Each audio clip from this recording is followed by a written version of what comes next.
السلام عليكم ورحمة الله وبركاته. طلاب الصف الثاني الإعدادي، إن شاء الله النهاردة معاكم في مراجعات امتحان الشهر اللي بأمر الرحمن مش هيطلع منها الامتحان بتاع العلوم، وأنا أهو وأنت أهو. يلا بينا يا بطل نشوف النهاردة إن شاء الله هنحل مع بعض كام سؤال.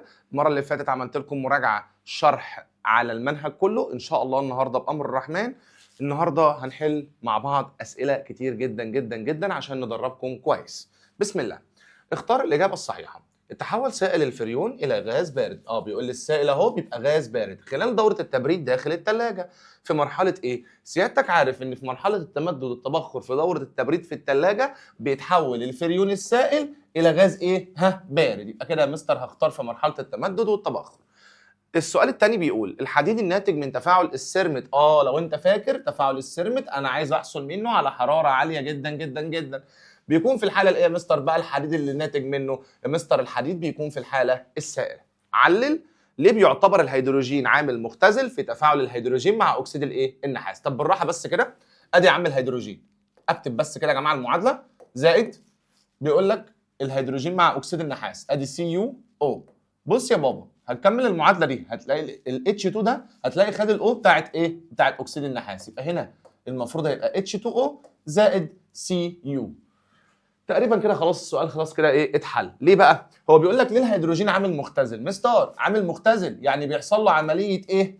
اكسده زي الفل. ادي الهيدروجين بقى H2O، يعني يا مستر زادت عنده نسبه مين؟ الاكسجين. يبقى هنا لما يقول لي الهيدروجين عامل مختزل اقول له اصل هو حصل له عمليه اكسده او لانه انتزع الاكسجين من اكسيد مين؟ النحاس. يبقى اهو لحدوث اهو الاجابه بقى النموذجيه عمليه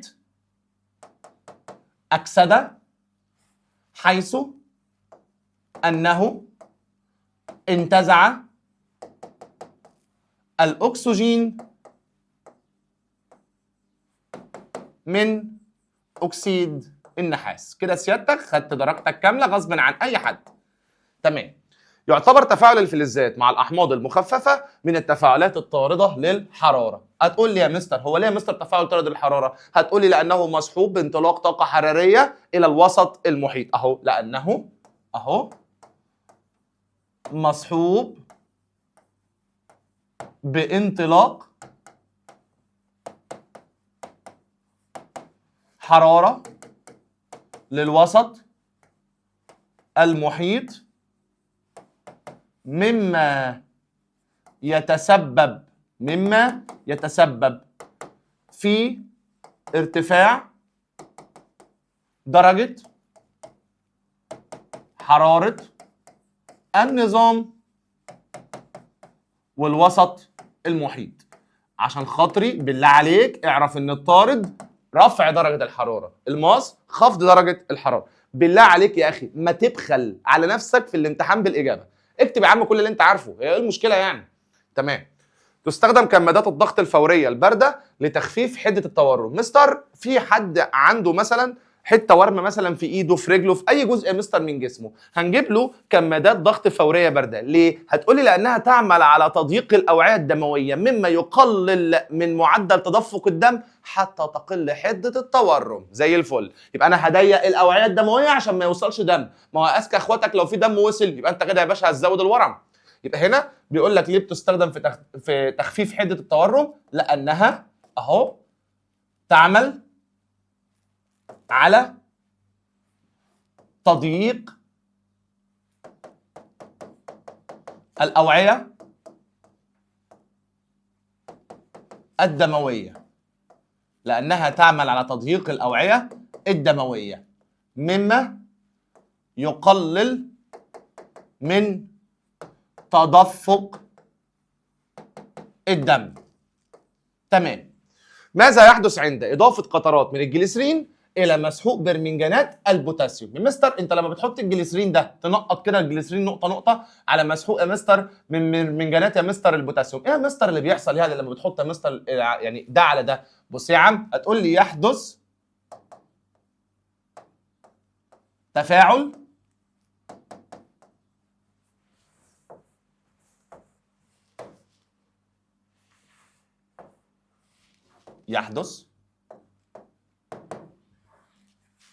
حلفة. ماشي. تفاعل طارد للحرارة. مصحوب بلهب أرجواني زي الفل. إضافة الجير الحي إلى دورق به ماء، ماشي، برضه حدوث تفاعل طارد للحرارة. وثانية واحدة عشان هكمل. الجير الحي ده اللي هو CaO، ضفته يا بابا على المية اللي هي H2O، فسيادتك لما بتضيف ده على ده هيكون لك CaOH لكل اتنين. تمام؟ يبقى حدوث تفاعل طارد للحرارة وتكوين هيدروكسيد الكالسيوم.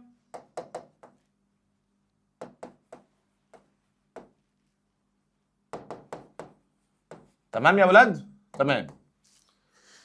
يحضر الكحول الإيثيلي من النباتات الغنية بمادة النشا. ماشي، سؤال مباشر جدا ما فيهوش أي حاجة. مثل نبات الذرة زي الفل. عند زيادة الكتلة بتاعة الملح في حجم ثابت من الماء، نقط مقدار التغير. يا عم هي يزداد الكتلة يا بابا، لما بتزيد بيزداد مقدار التغير في درجة الحرارة. عند تحرك سيارة ساكنة للأمام فجأة يندفع الركاب. يا عم بص، صلى على النبي بس وقول عليه الصلاة والسلام. دلوقتي يا عمي العربية واقفة ما بتتحركش، فسيادتك الراجل اتحرك مرة واحدة، السواق اتحرك مرة واحدة، فسيادتك أكيد هترجع لإيه؟ لورا. ليه؟ بسبب قوة الكسور الذاتي. الدرس ده يا ابني لو سألك قال لك مثلا صباح الخير، ما تردش عليه تقول له صباح النور، قول له بسبب الكسور الذاتي. تمام. يبقى يندفع الركاب إلى الخلف بفعل القصور الذاتي. السؤال اللي بعده، ما المقصود بكل من التغير الحراري؟ ماشي، هو مقدار التغير في درجة حرارة النظام عند حدوث تفاعل طارد أو ماس للحرارة. الكسور الذاتي خاصية مقاومة الجسم لتغيير حالته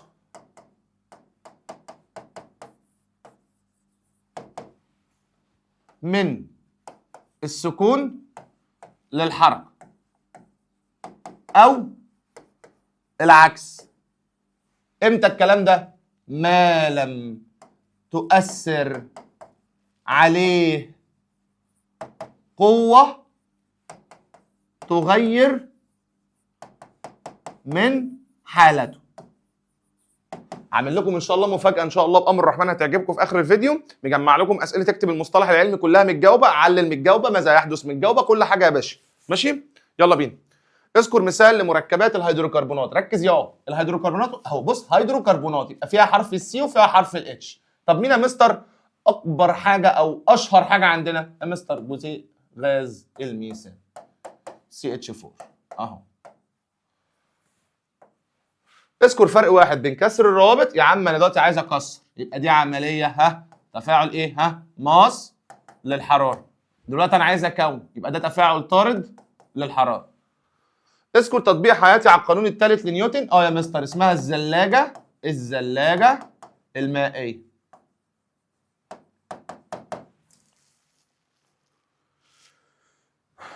ضع علامه صح او غلط. عند ذوبان نترات الامونيوم في الماء تنخفض درجة حرارة الماء. حصل ليه؟ عشان نترات الأمونيوم دي أصلا يا مستر بتعمل تفاعل مصل الحرارة، وطالما مصل الحرارة يبقى تنخفض درجة الحرارة زي الفل. طاقة المتفاعلات أقل من طاقة النواتج في التفاعل الطارد. إيه يا عم ده يا عم؟ غلط طبعا يا مستر، ده المفروض في التفاعل الماس بيبقى المتفاعلات أقل من مين؟ من النواتج. احسب مقدار القوة المحصلة المؤثرة على جسم كتلته 4 بيتحرك بعجلة 2. طب يا عم ما أنت حافظ القانون، المثلث يا أولاد. يلا بينا؟ يلا بينا. ادي المثلث يا مستر اللي احنا حافظينه، ادي اف اللي هي القوه، ام كتله، ايه عجله. هو بيقول لي احسب مقدار القوه. يلا يا بابا، يبقى الاف بتساوي ام في ايه؟ اهي اف تساوي ام في ايه. الام يا مستر بكام؟ الام يا مستر ب4. الايه يا مستر بكام؟ ب2. 2 في 4 ب8. 8 ايه؟ نيوتن. اوعى تنسى تكتب وحده القياس، اللي ينسى يكتب وحده القياس باحمر، اوعى تنسى. اكتب المعادله الكيميائيه المعبره عن تفاعل السيرميت. يا مستر ايه المشكله يعني؟ تفاعل السيرميت ده يا حبيب قلبي ايه بقى اللي بيتم فيه؟ ادي يا مستر معايا الومنيوم اهو، بيتفاعل يا مستر مع اكسيد الحديد، هنا 2 وهنا مستر 3 Fe2O3. حلوه قوي. الالومنيوم ده بابا هيحل محل الحديد، ادي Al وادي O، هنا 2 وهنا 3. فاكر لما كنت بشرحها لك في السنتر اقول لك قالوا 2 3 اهو، قالوا 2 3 اكسيد الالومنيوم، زائد اللي هيطرد طردة الكلاب مين؟ الحديد، زائد هيت او حراره. تعالى يا مستر يلا نوزن يا مستر المعادله يا مستر مع بعض. عادي يا عم، ايه المشكله؟ احنا ما بنخافش. صلى على النبي قول عليه الصلاه والسلام. دي 2 الومنيوم ودي واحده، نحط هنا 2. ادي 3 او ادي 3 او، واحده حديد 2 حديد، يبقى انا لازم احط هنا 2. المعادله كده يا مستر خلصت. اتمنى يعني تكون وصلت. اذكر اهميه الميزان الزنبركي. يستخدم في قياس اهو، يستخدم في قياس القوه. ماشي يا اولاد؟ او الوزن، عادي مش هتفرق يعني معايا.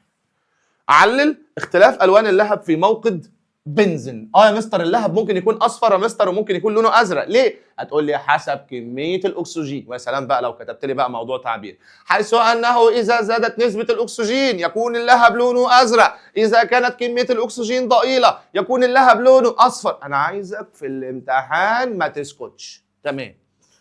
يبقى اهو لاختلاف نسبه او بين قوسين مثلا كميه الاكسجين.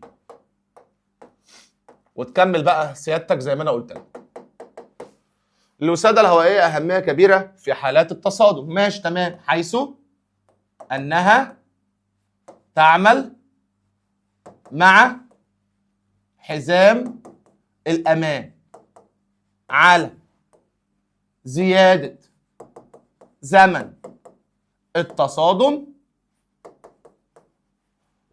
وتقليل قوة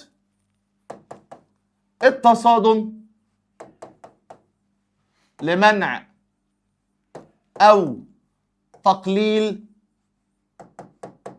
هتلاقيني رغاي جدا في الأسئلة دي، خليك زي حدوث الأضرار. عند حدوث تفاعل كيميائي بين محلولين ارتفعت درجة الحرارة. اقفش يا معلم، طالما بيقول لك ارتفعت درجة الحرارة يبقى ده تفاعل طارد، ماشي. من 22 ل 38 زادت يعني، ماشي. يعني هذا ان التفاعل خلاص بقى يا عم، احنا قلنا طارد للايه؟ للحرارة. ويقول لك لا يصاحبه تغير، لا يا عم هو طارد للحرارة بس. ماشي يا اولاد؟ المكون الاساسي للغاز الطبيعي، طبعا يا جماعة المكون الاساسي للغاز الطبيعي هو غاز مين؟ الميثان. اي التفاعلات الاتية طارد للحرارة. تفكك، بص بالله عليك، اي كلمه فيها تفكك، اي كلمه فيها انحلال تبقى غلط. ليه؟ عشان هو بيبقى اصلا تفاعل مصل الحراره. التفكك دي كده غلط، تفكك غلط. تفاعل الالومنيوم مع الحمض صح يا مستر، عشان اصلا الالومنيوم لما يتفاعل يا مستر مع الحمض اللي هو اصلا اوله اتش هيتصاعد غاز الهيدروجين، وسيادتك لما عارف غاز الهيدروجين يا باشا لما بيطلع يبقى تفاعل طارد للايه؟ للحراره. طبعا يا جماعه البيكربونات دي وش كده تفاعل ايه؟ ماس. خلي بالك بيقول لك بيكربونات مش بيقول لك كربونات. القانون الثاني لنيوتن. طب تعالى اعلمك ازاي بتكتب القانون الثاني لنيوتن من غير ما تحفظه، اقسم بالله. تعالى بص يا بابا، ادي اف وادي ام وادي ايه، بالراحه كده. بص للقانون، انا هاجي هنا وبعد كده هنا وبعد كده هنا وبعد كده هطلع فوق تاني. ايه يا مستر اللي انت بتقوله ده؟ تعالى يا عم. هتقول لي اذا اثرت قوه مقدارها اف على جسم كتلته ام فان الجسم يكتسب عجله مقدارها ايه في نفس اتجاه القوه. شفت الجمال؟ يبقى يلا تاني. اذا اثرت قوه مقدارها اف على جسم كتلته ام فان الجسم يكتسب عجله مقدارها ايه في نفس اتجاه القوه. اهي اذا اثرت قوه مقدارها اف على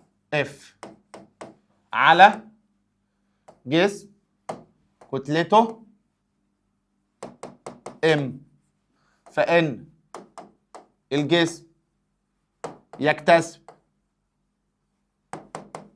فان الجسم يكتسب عجلة مقدارها ايه في نفس اتجاه القوة. زي العسل. عملية الأكسدة. ايه يا مستر ايه عملية الأكسدة؟ هي عملية كيميائية تؤدي إلى، اهي عملية كيميائية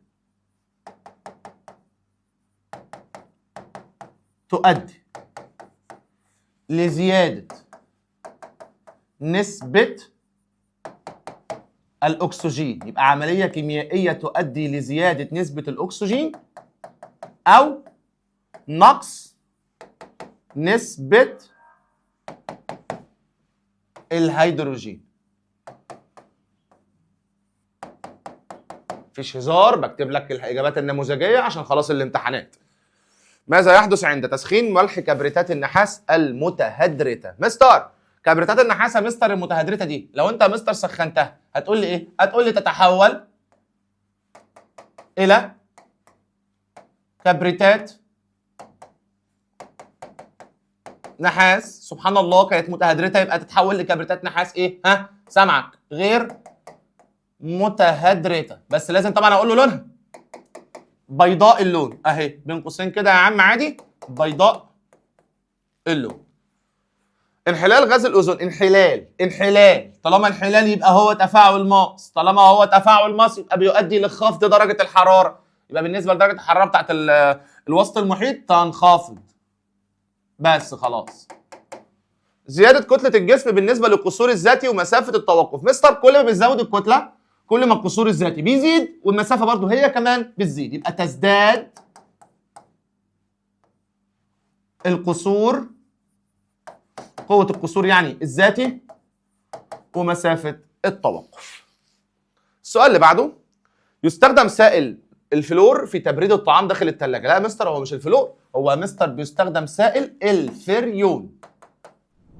يلا يا اولاد السؤال الثاني، يعد تفاعل الاحماض مع القلويات من التفاعلات، طبعا يا جماعه هنا من التفاعلات الطارده للحراره. السؤال اللي بعده بيقول ماذا يحدث في الحالات الاتيه؟ استخدام كمادات فوريه ساخنه بدلا من البارده على تورم حديث. طب يا مستر احنا هنا هنعمل كارثه، ليه؟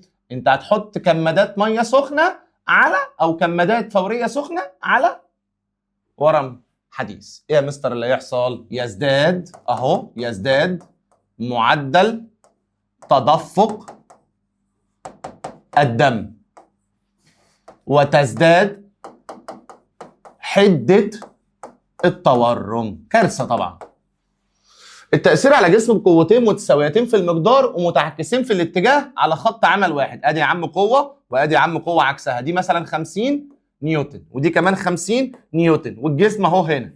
يا مستر كده المحصله بكام؟ بصفر، عشان يا جماعه قلت لك قبل كده لو هما الاثنين قد بعض وعكس بعض يبقى كده يا مستر المحصله عندي ايه؟ صفر. يبقى هنا هنقول يا اولاد ايه؟ تكون محصله القوه صفر.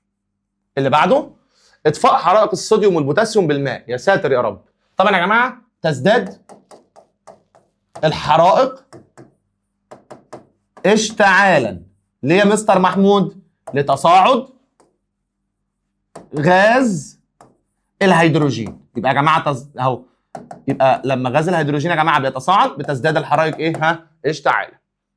قارن بين كلوريد الكوبالت المتحضرت وكبريتات النحاس المتهدرته من حيث اللون والصيغه. حلو قوي. كلوريد الكوبالت ده يا مستر لونه ايه؟ وردي، طالما هو متهدرت يبقى فيه ميه وردي.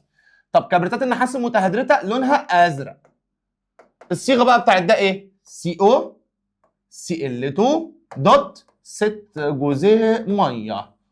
طب ده ادي CuSO4 دوت 5 جزيء ميه. وضح قوة الفعل وقوة رد الفعل عند حركة الصاروخ. ماشي حلو قوي. قوة الفعل دي يا مستر اللي هو بالبلدي كده اندفاع الغازات لأسفل، فالصاروخ هيطلع لفوق، يبقى الفعل دي ان الغازات بتندفع لأسفل. طب قوة رد الفعل اللي هو اندفاع الصاروخ لايه؟ لاعلى. يبقى هنا يا جماعه قوه الفعل هي اندفاع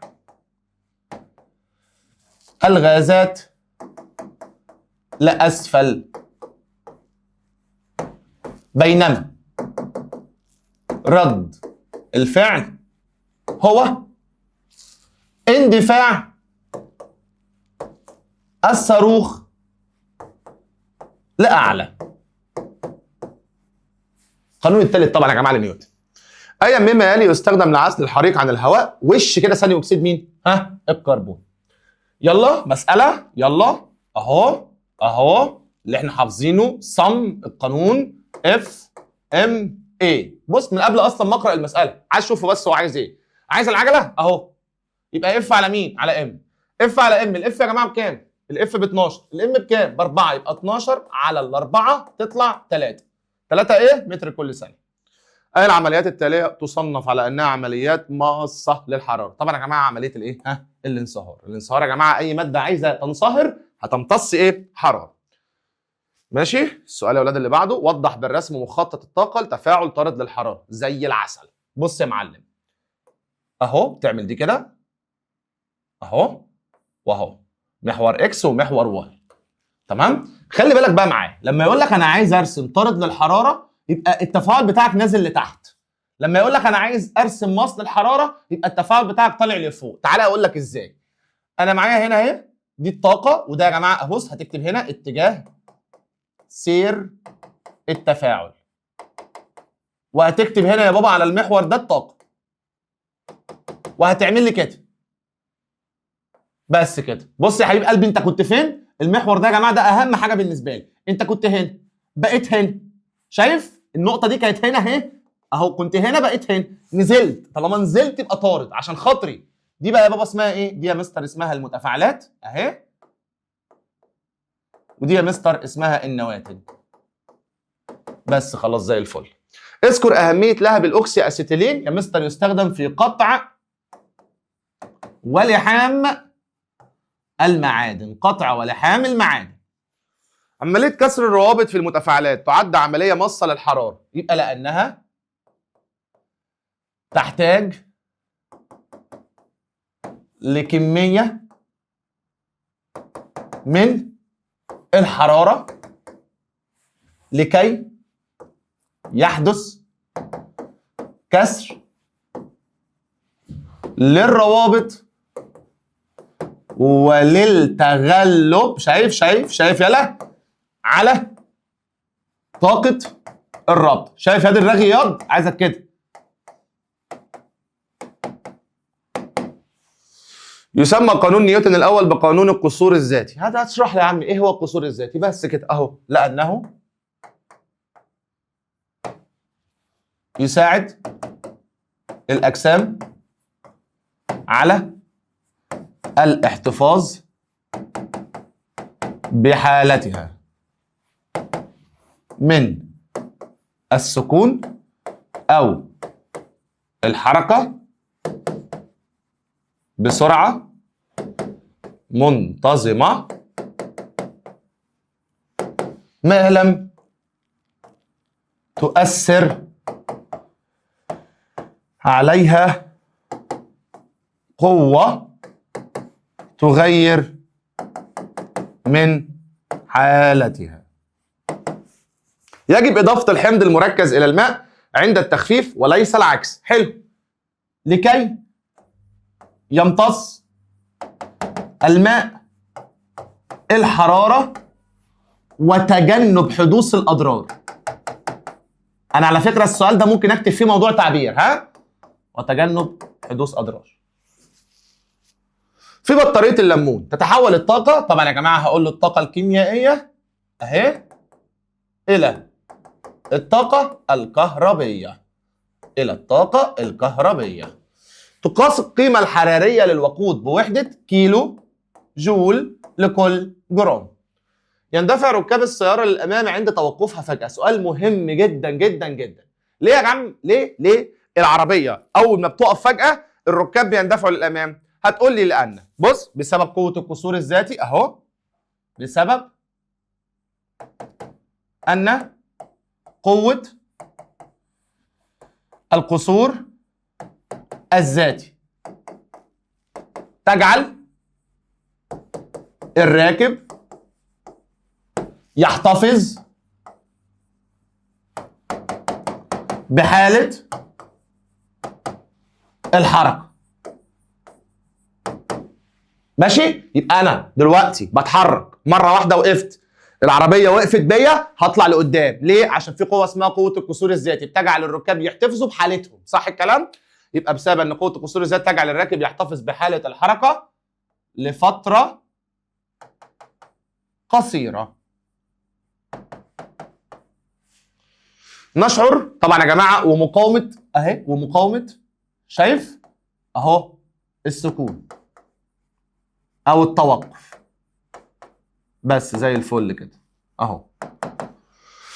نشعر بدفء اليدين عند ذوبان مسحوق الغسيل في الماء لحدوث تفاعل طارد للحرارة يؤدي لارتفاع درجة حرارة الماء. تستطيع بعض الحشرات إطلاق ضوء من أجسامها. هتقول لي لحدوث تفاعل أو تفاعلات كيميائية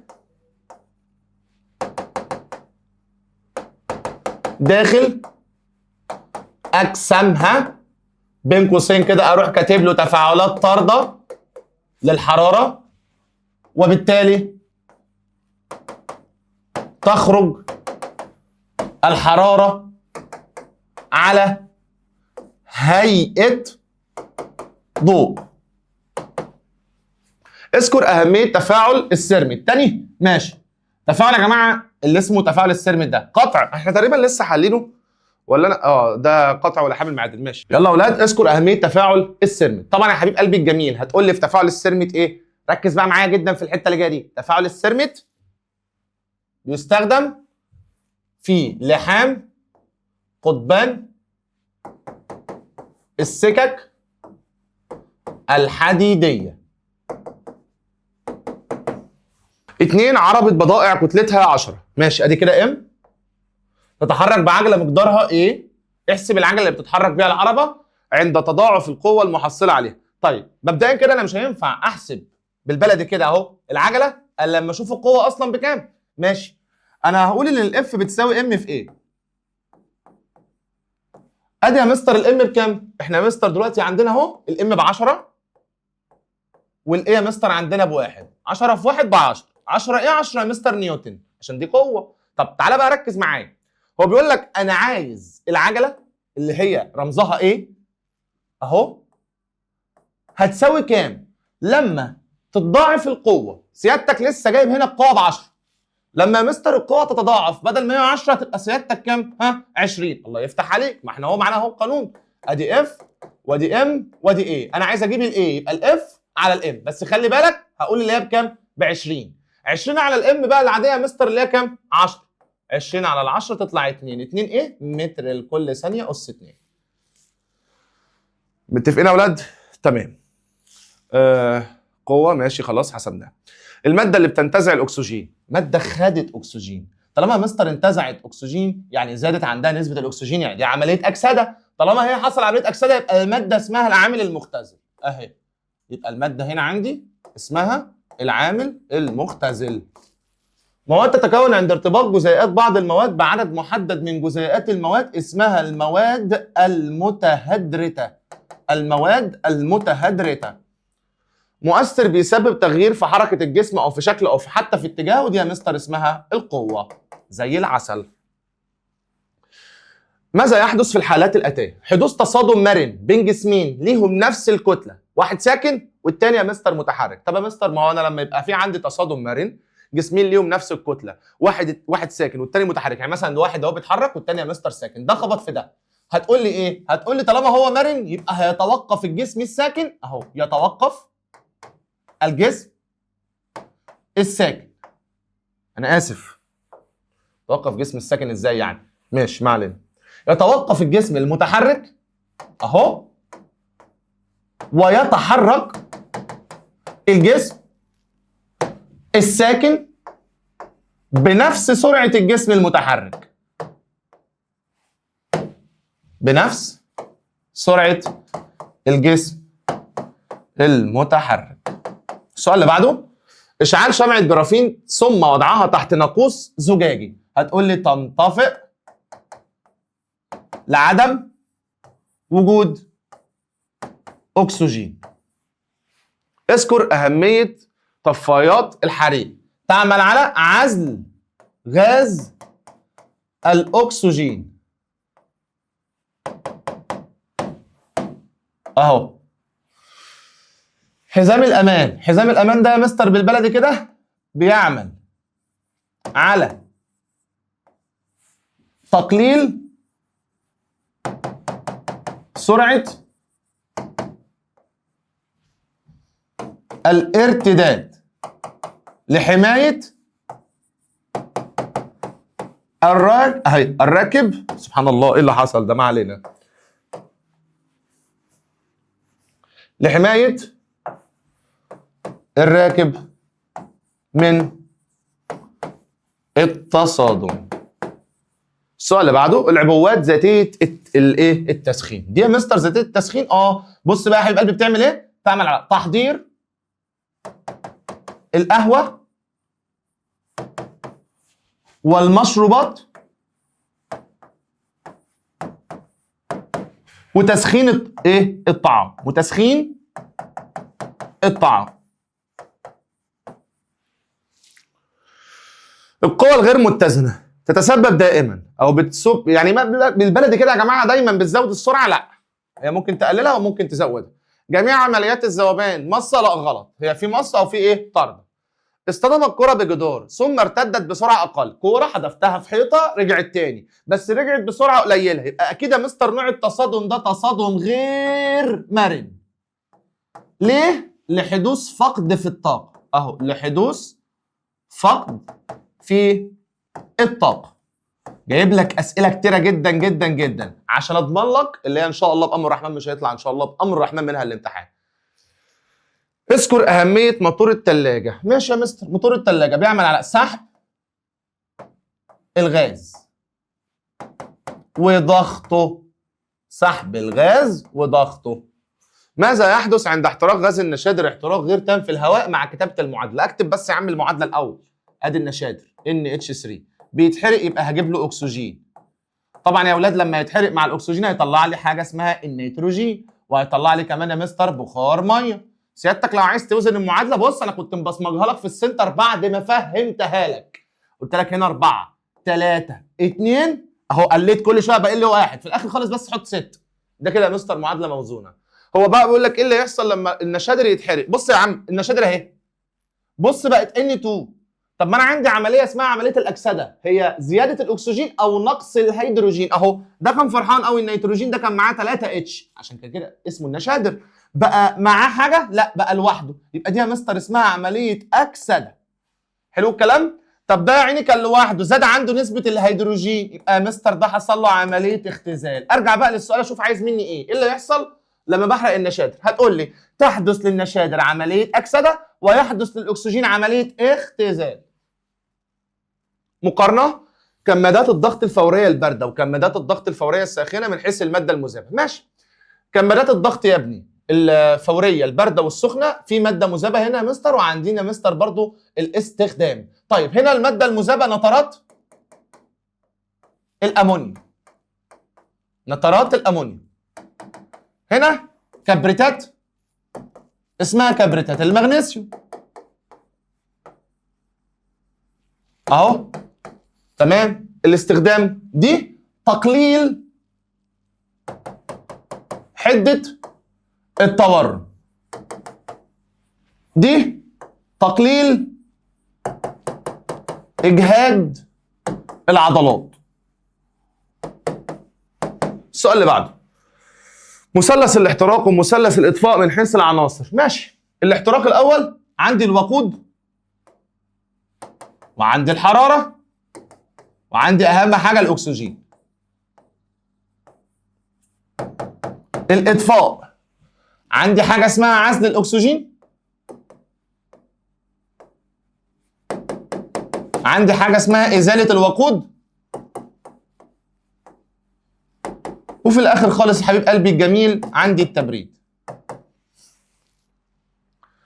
الصيغه الجزيئيه للجير الحي. حبيب قلبي الجميل الجير الحي CaO. ماشي يا اولاد؟ تمام. بينما الصيغه الجزيئيه للجير المطفي CaOH الكل 2. عند وضع شريط مغنيسيوم في محلول حمض الهيدروكلوريك يتصاعد غاز اسمه طبعا يا مستر غاز الهيدروجين H2، ويعد ذلك تفاعل طارد للحراره. التصادم الذي لا ينتج عنه فقد في الطاقه يسمى التصادم المرن. متفقين يا اولاد؟ تمام. علل. يستخدم الماء في اطفاء معظم الحرائق. هتقول لي لارتفاع حرارته النوعية مما يجعله يمتص أكبر كمية من الحرارة. يصعب إيقاف الأجسام الثقيلة المتحركة بسبب زيادة القصور الذاتي بزيادة الكتلة. جسم تقيل كتلته كبيرة، وكل لما الكتلة بتزيد كل ما قوة القصور الذاتي هي كمان بتزيد، يبقى بسبب زيادة القصور الذاتي بزيادة الكتلة. أجب عن الأسئلة الآتية. الشكل المقابل يمثل صندوق بتأثر عليه عدة قوة، احسب محصلة القوة مع ذكر اتجاهها. ماشي. طب مبدئيا كده يا حبيب قلبي، القوة الرئيسية اللي عندك هنا 5 وهنا 5، بس الاثنين في عكس الاتجاه بعض، يبقى دي بصفر، دي 2 ودي سيادتك 3. حد بيزق كده ب3 وحد بيزق كده يا بابا ب2، يبقى أنا المفروض أجيب الفرق بينهم كام؟ بواحد، يبقى محصلة القوة 1 نيوتن. في أنهي اتجاه؟ طبعا يا جماعة 1 نيوتن غربا. درجة الاشتعال هي الدرجة التي تبدأ عندها المادة في الاشتعال. الدرجة اللي بتبدأ عندها المادة في الاشتعال. ايه هي العجلة؟ مقدار التغير في السرعة خلال وحدة الزمن. السؤال اللي بعده بيقول، قلت لك جايب لك ههريك أسئلة. معظم التغيرات الفيزيائية والكيميائية تكون مصحوبة بتغير في، حبيب قلبي الجميل، التغيرات الفيزيائية والكيميائية بتكون مصحوبة بتغير في الطاقة. الأكسدة عملية كيميائية بينتج عنها زيادة نسبة الأكسجين. سؤال مباشر جدا. أي مما يلي يعبر عن التفاعلات الطاردة للحرارة؟ طارد للحرارة، بيطرد حرارة. تنتقل الحرارة من الوسط للنظام؟ لا ده ماس، ده كده حضرتك ماس، وأقول الإجابة غلط. متفاعلات وحرارة؟ لا ده برضو الحرارة موجودة يا مستر في جنب المتفاعلات، يبقى ده برضو يا مستر ماس، يبقى ده كمان غلط.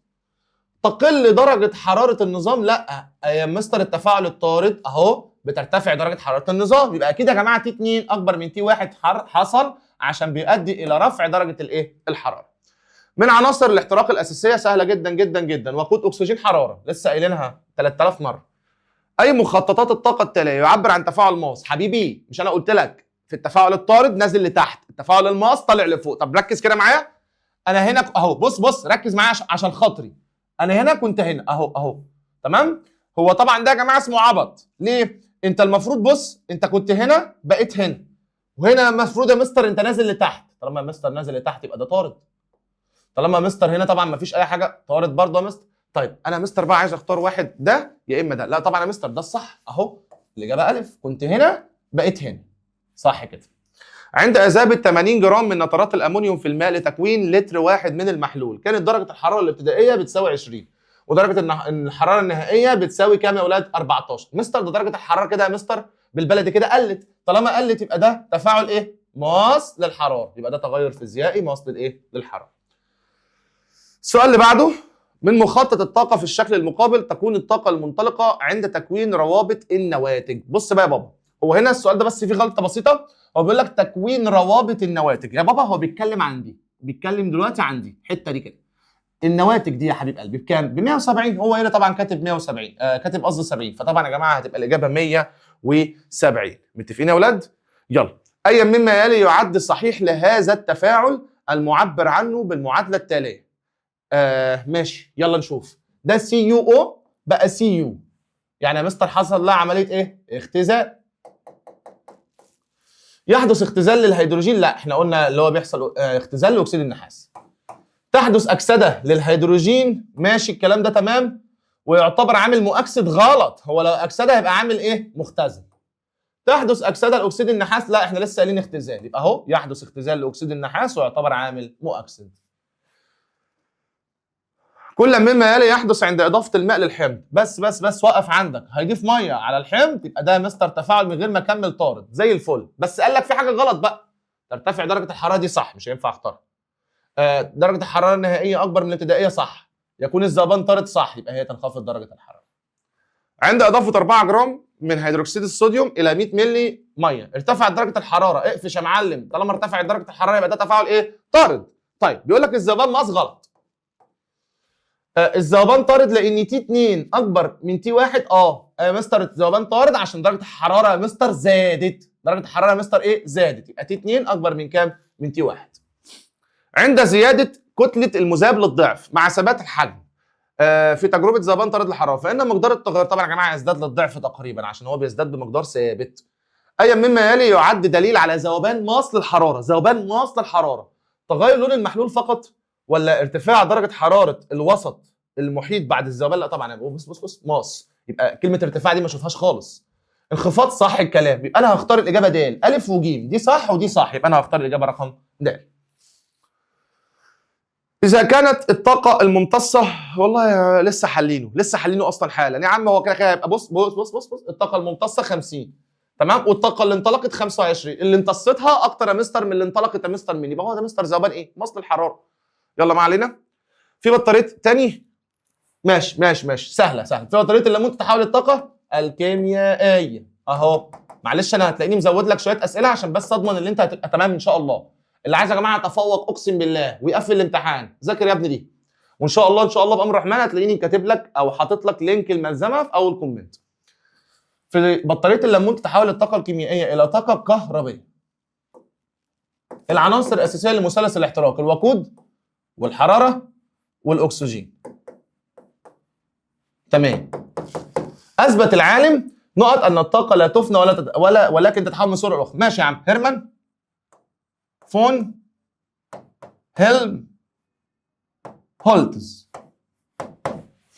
الذوبان الذي يؤدي لانخفاض درجة حرارة المحلول. طالما يا حبيب قلبي بيقول لك انخفاض يبقى ده ذوبان ماس للحرارة. من عناصر عملية إطفاء الحرائق. ماشي، إيه المشكلة؟ التبريد وعزل الأكسجين. التبريد وعزل الأكسجين. يتحول سائل الفريون داخل الثلاجة إلى نقط. طبعا يا جماعة إلى غاز في مرحلة التمدد التبخر، وتعتبر عملية ماصة. عندما تقل درجة اشتعال الوقود نقط قابليته للاشتعال تزداد. بينهم علاقة عكسية، اوعى تنسى. العامل المؤكسد هو المادة التي طالما بص طالما عامل مؤكسد يبقى هو حصل له عملية اسمها عملية الاختزال، وعملية الاختزال دي بتؤدي لنقص نسبة الأكسجين. يبقى المادة التي تنتزع الهيدروجين أو تمنح الأكسجين. عند إمرار غاز الهيدروجين على أكسيد النحاس يتكون نقط ذو اللون نقط. طبعا يا عم يتكون النحاس، وطبعا يا حبيب قلبي النحاس لونه بني محمر. في التفاعل ده يحدث لأكسيد النحاس عملية تعال أهو أكسيد النحاس بقى نحاس، يبقى فقد الأكسجين يبقى مستر بيحصل له عملية اختزال. ويحدث الهيدروجين عملية أكسدة. تكوين الروابط عملية طاردة. طالما تكوين يبقى طاردة للحرارة، بينما دي عملية ماس للحرارة. الانحلال الحراري لغاز الأوزون في الغلاف تفاعل ماس للحرارة. قلت لك انحلال أو تفكك يبقى ماس. عند إضافة مسحوق كلوريد الأمونيوم إلى مسحوق هيدروكسيد الباريوم يكون التفاعل مصحوب بنقط طاقة حرارية ويعتبر تفاعل نقط. طب يا بابا ادي كلوريد الامونيوم اهو لمسحوق هيدروكسيد الباريوم، ده طبعا يا حبيب قلبي يكون التفاعل مصحوبا بامتصاص طاقه حراريه ويعتبر تفاعل ماس للحراره. ذوبان ملح نترات الامونيوم في الماء يعتبر تغير. طبعا يا حبيب قلبي نترات الامونيوم ده اهو يعتبر تغير فيزيائي. يلا يا اولاد يعتبر تغير فيزيائي وهو ذوبان ماس للحراره.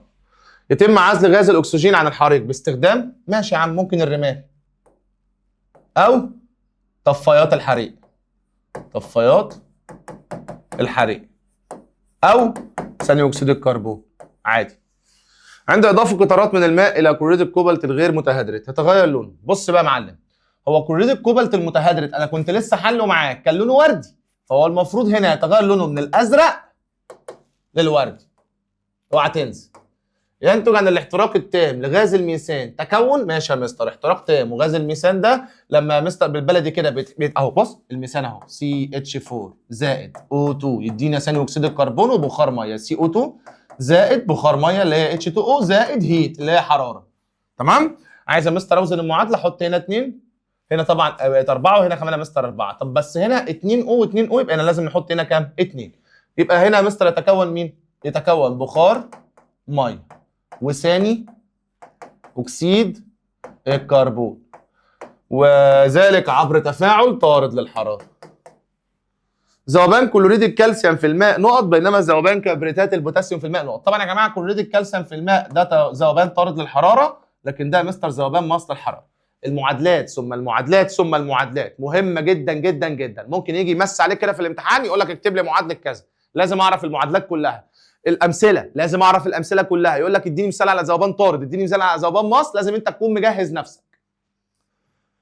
تتحول كبريتات النحاس المائيه. ماشي يا مستر هي مائيه يبقى هي كان لونها ازرق، من اللون الازرق للون الابيض بالتسخين.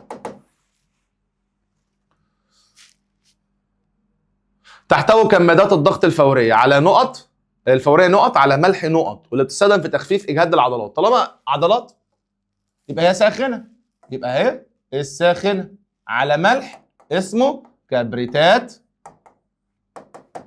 المغنيسيوم. بس يا جماعه عماله كلها شويه بتتكرر يعني، بس كويس كويس ليك جدا يعني. عندما يكون الذوبان مصل الحراره تكون درجه حراره المحلول T2 اقل من، تمام. في المخطط المقابل ده ملح متهدرج تتحول بقى غير متهدرج. طالما يا مستر الملح كان متهدرج وبقى غير متهدرج يبقى انا كده اكيد سخنته، يبقى العمليه اكس دي تسخين. اكتبها احسن؟ ماشي. في المخطط تحدث عمليه ملح متهدرج بقى غير متهدرج، ده في ميه ما بقاش في ميه يبقى دي تسخين، لكن دي اضافه الميه. صح الكلام يا اولاد؟ يبقى دي تسخين ودي يا مستر اضافه الميه، ده غير متهدرج، يبقى الاكس دي اضافه الميه. يبقى العمليه اكس عن طريق اهي اضافه الميه، والعمليه واي بالبلدي كده عن طريق حاجه اسمها التسخين. اكتب المصطلح العلمي: الطاقه لا تفنى ولا تستحدث من العدم ولكن تتحول من صوره لاخرى. ده قانون بقاء الطاقه. وقود يتم انتاجه صناعيا اسمه يا مستر وقود الهيدروجين. اهو وقود الهيدروجين. ظاهره اشتعال المواد دون وجود مصدر خارجي اسمه الاشتعال الذاتي. تفاعلات كيميائيه ينتج عنها انطلاق طاقه حراريه كناتج من نواتج التفاعل، دي يا مستر التفاعلات الطارده للحراره.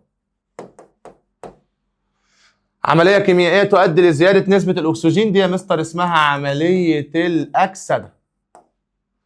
المواد التي تتكون عند ارتباط الجزيئات بعدد محدد من جزيئات الميه يا مستر اسمها المواد المتهدرته. المتهدرته. مواد قابله للاشتعال تستخدم في انتاج الطاقه الحراريه نتيجه حدوث تفاعل طارد، دي يا مستر اسمها الوقود. التغير الفيزيائي المصحوب بامتصاص طاقه حراريه ده يا مستر الذوبان. الذوبان الماس للحراره. ما تخافش مجمع لك كل الكلام ده. درجه الحراره بيبدا عندها الوقود في الاشتعال اسمها درجه الاشتعال. ماشي. كيس مرن يحتوي على ملح كبريتات المغنيسيوم وميه داخل كيس رقيق. طالما كبريتات مغنيسيوم يبقى دي اسمها كمادات، اهي كمادات الضغط الفوريه الساخنه. الماده اللي بتنتزع الاكسجين، ماده خدت اكسجين يعني حصل لها عمليه اكسده يبقى اسمها عامل مختزل. عامل مختزل. شفت انا بجيبها ازاي؟ بشوف الاول العمليه اللي حصلت لها وبعكس. تفاعل يتم بين اكسيد فلز وفلز اكثر نشاطا، ده ماشي ده تفاعل السيرمت. مقدار الطاقه الناتجه من احتراق 1 جرام من الوقود في وفره من الاكسجين، دي طبعا هتبقى حاجه اسمها القيمه الحراريه للوقود. تعالى بقى اقول لك مفاجاتنا ليك. بص يا باشا، مجمع لك اسئله علل كلها بلا استثناء. بص يا بابا اهو. طبعا يا حبيب قلبي الجميل هتاخد دلوقتي سكرينك الجميل، سكرين شوت كده حلو تمام، عشان تشوف بس يا ولاد الاسئله كلها. يلا بقى، يلا خد معاك اهو، دي كلها اسئله علل، علل لما ياتي بالاجابه اهي. يلا يا حبيب قلبي سكرين شوت كده يلا على السريع، وكده كده هبعت لك كمان لينك الملزمه. طيب واحده كمان يلا.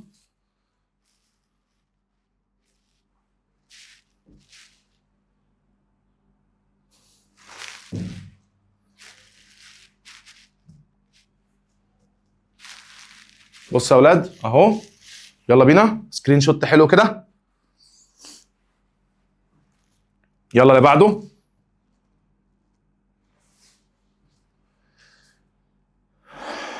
يلا دي اسئله علل، انا حليت معاك كل حاجه، دي بقى اختصارا لوقتك ومجهودك. يلا يا اولاد اهو، ده اخر اسئله علل 39 سؤال بس. ماشي، ماذا يحدث عند، يلا سكرين شوت كده جميل.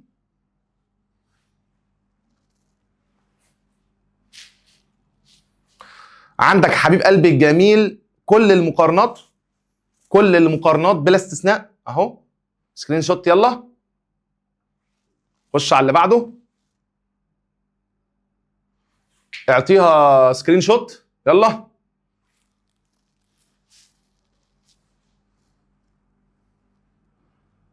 ادي يا حبايب قلبي الجمال علل برضو بتاعه الدرس الاول الوحده الثانيه.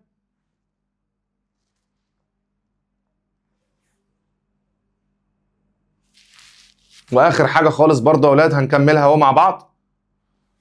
يلا